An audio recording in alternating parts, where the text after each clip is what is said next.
পশ্চিম বাংলার হুগলিতে নেমে এলো শোকের ছায়া। পিকনিক করে বাড়ি ফেরার পথে দুর্ঘটনা, ইলেকট্রিক পোস্টে ধাক্কা মারল বাইক। এই বিষয়ে বিশদে জানবো। আমাদের সাথে টেলিফোনে যুক্ত হয়ে গেছেন পশ্চিম বাংলা থেকে প্রতিনিধি তরুণ কুমার।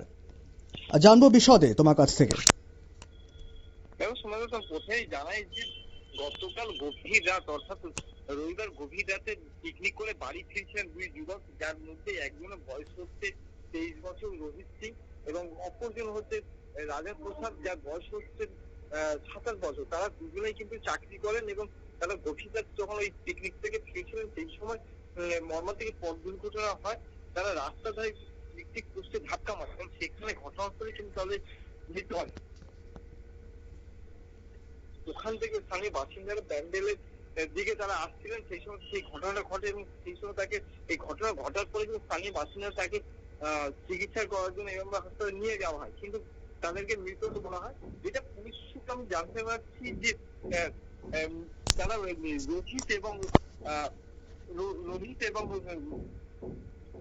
রাজা, তারা দুজনেই কিন্তু একটি প্রাইভেট ফার্মে চাকরি করতেন এবং রোহিত ছিলেন একটি উচ্চ পদস্থ পদে এবং তারা দুজনেই, একজন রিস্টায় থাকেন এবং অপরজন থাকেন উত্তর 24 পরগনা। তারা এই পরিবার থেকে পিকনিক করার পর কিন্তু পথ দুর্ঘটনা তাদের মৃত্যু ঘটে। ধন্যবাদ।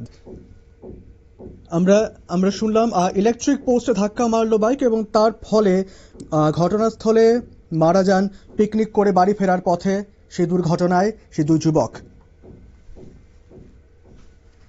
নিয়ে নেব ছোট্ট একটা বিজ্ঞাপন বিরতি, সঙ্গে থাকুন।